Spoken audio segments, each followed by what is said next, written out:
evening. Tonight we're going to be making a stuffed bell pepper soup. So I've got my cast iron pot preheating over medium heat. I'm just going to add a little avocado oil to the bottom.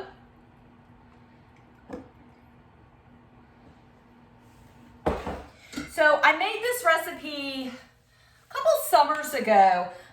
We eat a lot of stuffed peppers, but we also like soup a lot. So it's kind of a good marriage between the two. It's a little easier to make. It's not quite as fiddly as stuffing all those little, or not little, they're large bell peppers, but it's a little easier than stuffing the peppers. And it is a rainy day. It's Groundhog Day, February 2nd. And it is a rainy day, so soup seems perfect for today. In that time of year where we're eating a lot of soups, which is great because I enjoy eating and cooking soup. All right, so I'll give that just another minute to get a little warmer. So what I'm doing right now, I am using 2 small onions. I usually just use 1 onion, but I had a couple that kind of I had one that was starting to sprout and it was pretty small. So I decided just to go ahead and use another small one.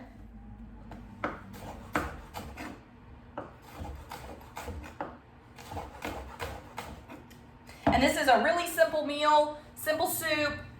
Don't worry about your chop. You just want to get them chopped up, okay? Don't worry about it looking too pretty or being too fine. It's very rustic. So I'm going to go ahead and add the beef, and I am just using a pound of ground beef, just the tube kind.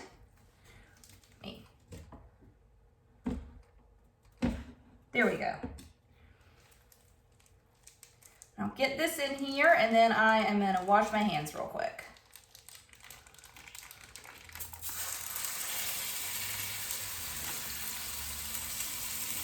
All right, so I am just going to break this up a little with my spatula. What I'm trying to do, because it comes in that tube shape, I'm just trying to get as much of it in the center.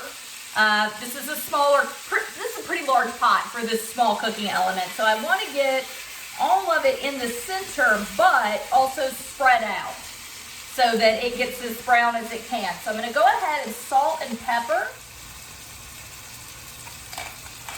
There we go.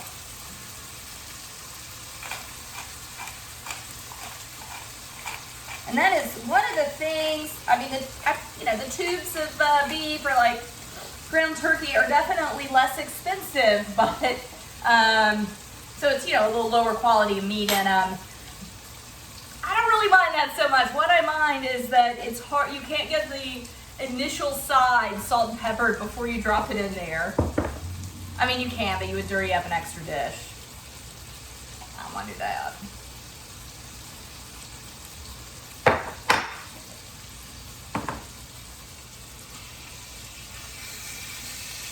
All right, it's actually getting really brown already. Nice. So I'm just gonna flip it, get it broken up a little.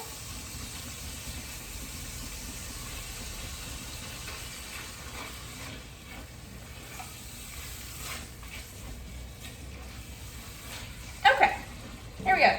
All right, so back to the onions. Dough scraper out. All right, so 1 onion chopped. I'm gonna do the second one.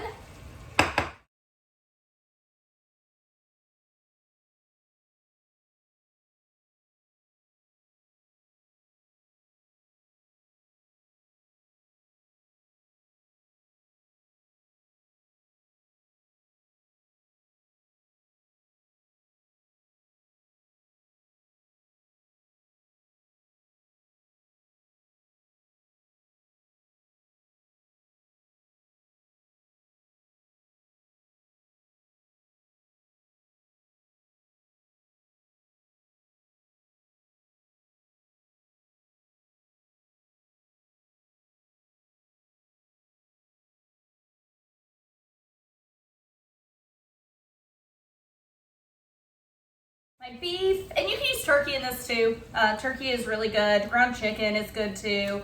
My beef is mostly brown. There's a little red left, but not too worried about that. It'll keep cooking. But I'm gonna go ahead and get my onions going.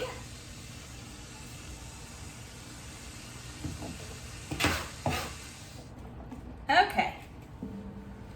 All right, so now I've got bell peppers. So these are just some strips of mostly bell. There's a few jalapenos in here, but it was my last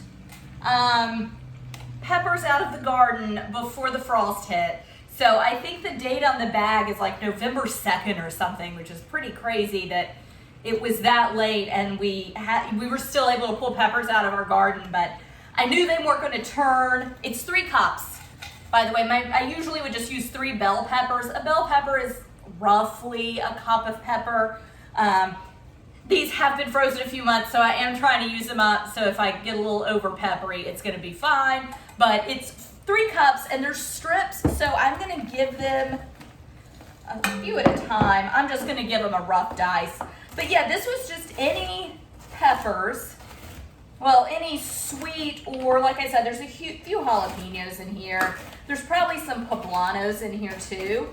But any sweet or mild-ish, mild to medium peppers that were left in the garden that were going to just, not be able to handle the frost. So there was a few hot peppers left, and I made some hot sauces with them, and they're still a little frozen. It's all right.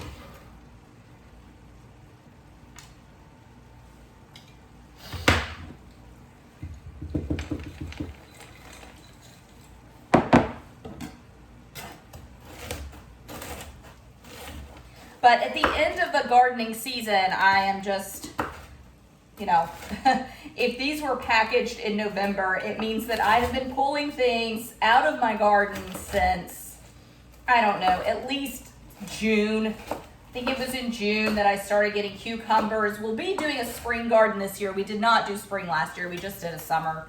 Well, we kind of did a fall garden, but not. Our hearts weren't really in it. So anyway, by the time you get to the end of the season, you're just tired. You're a little tired of gardening. You're definitely tired, especially with the summer garden.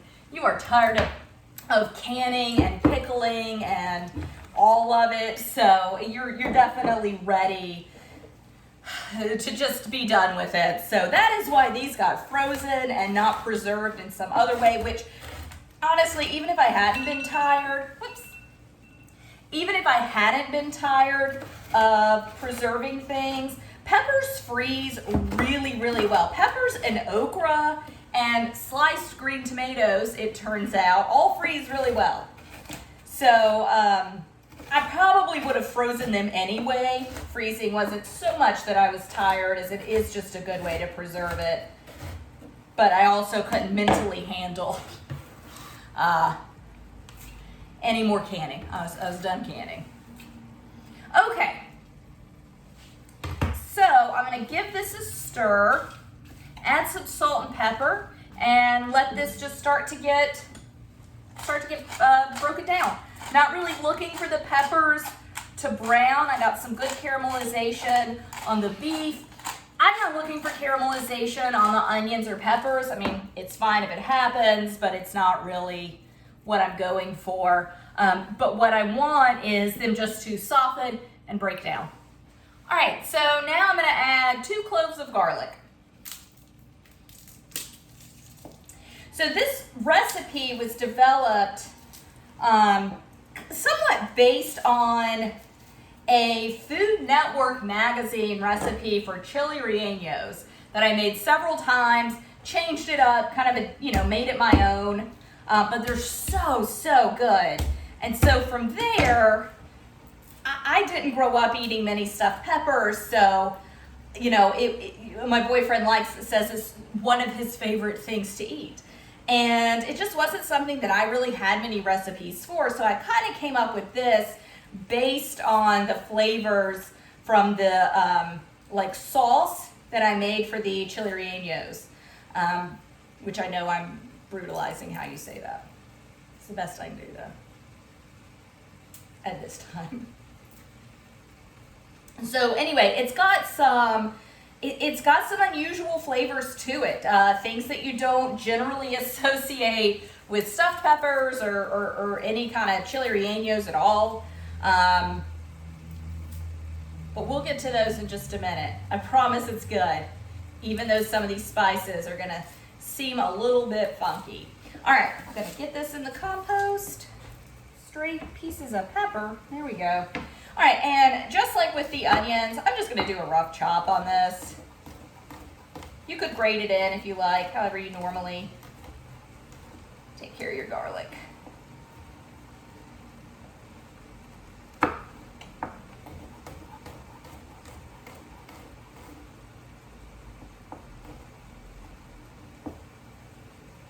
Now I'll just zip my knife back through it once or twice more.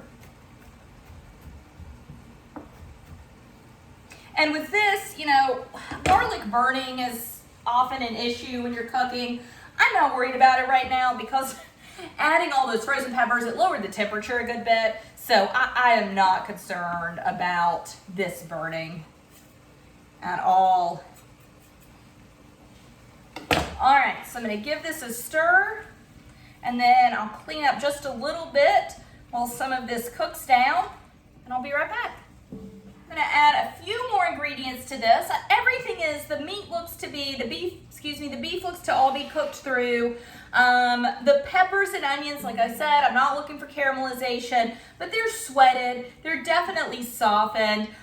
With those peppers having been frozen, they're already a little soft, but they are thawed out and I'm not seeing too much water in the bottom of my pan, meaning that a good bit of that liquid from the freezing process has already evaporated off. So I have just got like a handful of cilantro and I am just going to chop up. I'm gonna garnish with cilantro as well when we're done, but I really just want kind of the flavor of cilantro to infuse through all of it. You know, cilantro is like a really nice, bright flavor to add in at the end of cooking to just sort of brighten things up, and we will use it for that. But again, I really want that flavor running through this soup.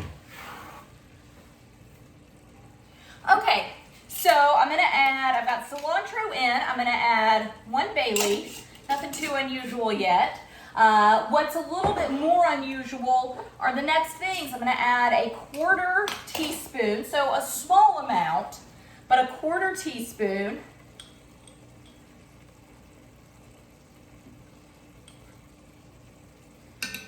this is an 1/8, so 2 of these, of cinnamon, which is not that crazy. You do hear of that in a lot of Mexican cooking. And then I'm gonna do an 1/8 of a teaspoon of ground cloves, which again is not that unusual, but it does sound a little strange, I'll admit. I know the first time I made this, I was really concerned that that was gonna make it taste, especially the addition of cloves, that it was going to make it taste like Christmas cookies or something crazy like that, but it does not. It's so little. Again, it's just a 1/4 teaspoon and then an 1/8 of the cinnamon and then an 1/8 of the cloves. So it does not make it taste like Christmas cookies. It just gives it a little bit of warmth and a little like scent in the background that makes you, you know, just, I don't know, makes you go, what is that?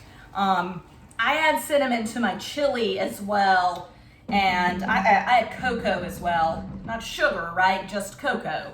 And it just adds a little extra flavor. And I need to salt and pepper this again. I put them up, but just forgot. I don't think I've salt and peppered since I added the vegetables, so we definitely need more, especially the pepper. This is a very peppery dish. Okay.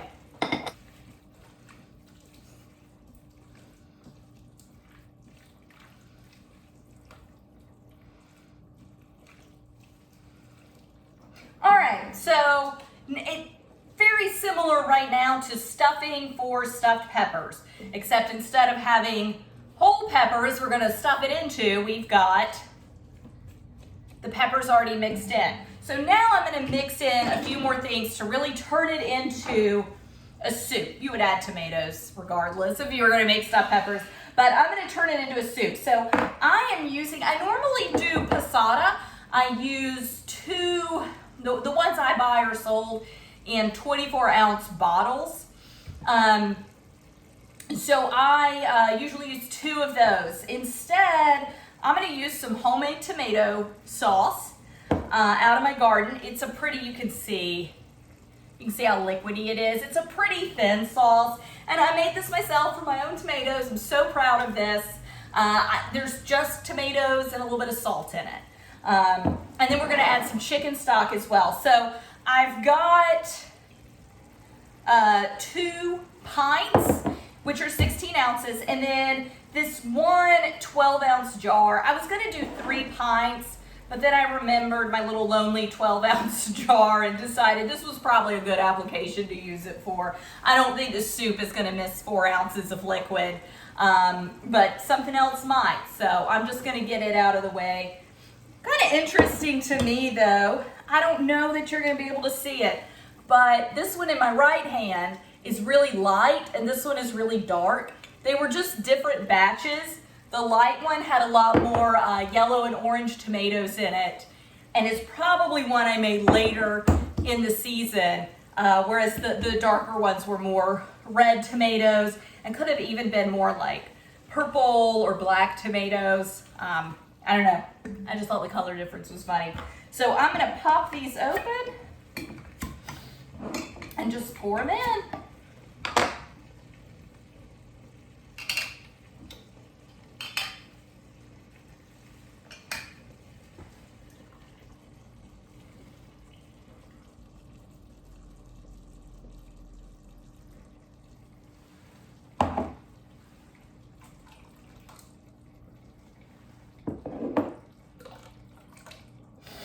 All right, so because I know that I'm missing 4 ounces of liquid, I'm gonna add a little water to the bottom of these and just slush it around to make up for the liquid, but mostly so I can get every bit of my tomato puree out. All right, so I'm just kind of sloshing it around, and I'm gonna pour, I already poured this one up.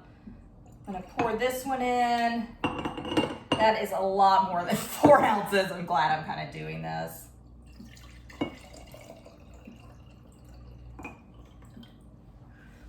So I will not use all of that, just some of it. But at least I'm getting to use up all my homegrown tomatoes. All right, and then I'm gonna add a quart of homemade chicken stock. And I am just gonna give this a stir and let it simmer away. We're gonna be eating this later tonight. So it'll be a little while before we eat it, but I really want to let it simmer and let all these flavors come together. About an hour, 45 minutes to an hour before we eat, I'm going to add a cup of rice. I'm using brown rice. You can use any rice that you want though. There is enough liquid. One reason there's so much liquid in this because honestly, like, the ingredients in there are a little bit lost in all of the tomato sauce, even though it's delicious and chicken stock. So I'm accounting for cooking rice in this broth, right? So you wouldn't want to, you could, but you would need to change the amount of liquids, right? This recipe isn't made to cook rice separately and like put a scoop of rice in the soup, or you know, even serve the soup over rice, like a gumbo or something. The reason this is so liquidious and I put so much liquid in it is because I am gonna cook the rice in it. And it's gonna make the rice really nice and flavorful because instead of cooking in water, it's gonna absorb all the flavors. So not just tomato sauce, but tomato sauce and chicken stock and the flavors from the beef and the flavors from the peppers and the cinnamon and the cloves and the bay, right? So it's gonna get all of that in it. You do want to hold off and add the rice later. It'll continue to plump up and eventually start breaking down. So with this dish, any leftovers, they taste a little different because your rice is a little bit more broken down. I mean, the flavor is the same. When I say taste, the texture, it's the texture that's a little bit different. It's not necessarily bad. It's just kind of what goes hand in hand with leftovers sometimes, and I'm aware of that with this soup. But we do really like it, so we probably won't have too many leftovers. But anyway, so I'll bring y'all along when I add the rice. Gonna let it simmer for a while. I will eventually bring it to a boil, add 1 cup of uncooked rice, drop its temperature, and then we'll be eating it shortly after that. It's great to serve with shredded cheese. I generally use Munster. It's just kind of my favorite cheese, I think. I think if I had to pick a solid cheese, not like a creamy cheese, you know, goat cheese and brie are really good too, but Munster's my favorite. I believe I've got some Colby Jack or Monterey Jack or cheddar. I don't know. I've got some. I always have cheese in the refrigerator, so we'll serve it with whatever shredded cheese there is, some sour cream, and we'll garnish it with a little bit more cilantro. But I will bring you back when we do that. Until then, bye.